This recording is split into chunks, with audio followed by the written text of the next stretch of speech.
क्लीबम् आख्याय योगो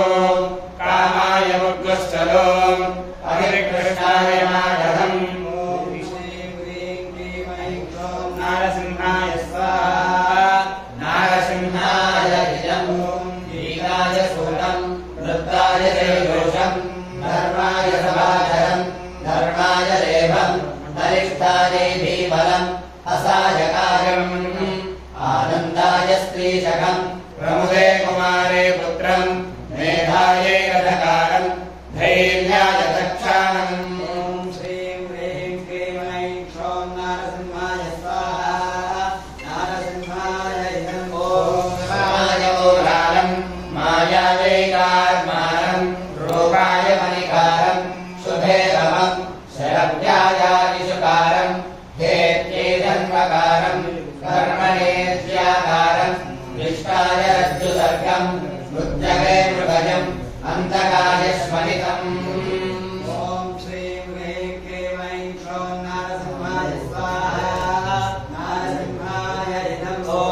संहरेदारम् मेधायोपपतिम् निरृत्यै परिवित्तम्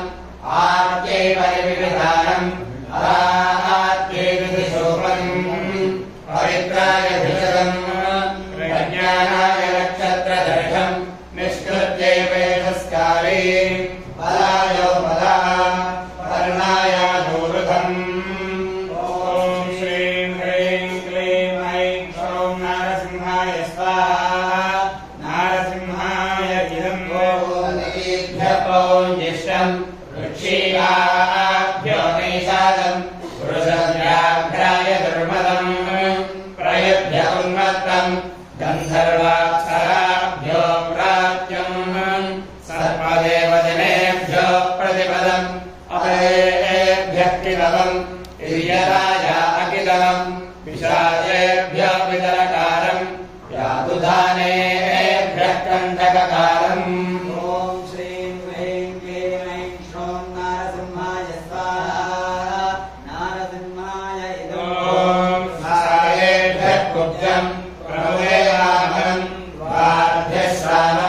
स्वप्नायान्धम् अधर्माय बधिरम् संज्ञानाय स्मरकारीम् प्रकामोद्यायोपसदम् आशिक्षायै प्रश्निनम् उपशिक्षाय अभिप्रश्निनम् मर्यादायै प्रश्नविभागम् ॐ श्रीं ह्रीं क्लीं ऐं क्षौं नारसिंहाय स्वाहा नारसिंहाय इदम् स्तेन हृदयम् वैरहत्याय पिशनम् विवृत्ते क्षत्तारम् औपद्रष्टाय सङ्ग्रहीतारम् बलायानुचरम् भूम्ने परिष्कन्दम् प्रियाय प्रियवादिनम् अरिष्ट्याश्वसादम् मेधाय वासफल्गूले रामाय रजयित्रे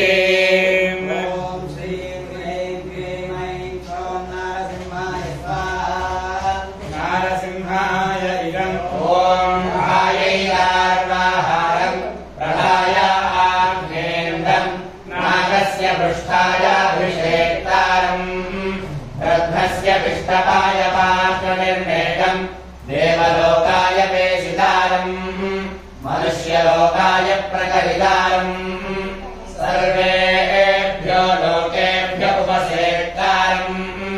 अवर्त्यैवधायोपमन्त्रितारम् स्वर्गाय लोकाय भागतुकम् परिशिष्टाय नागाय परिवेष्टारम्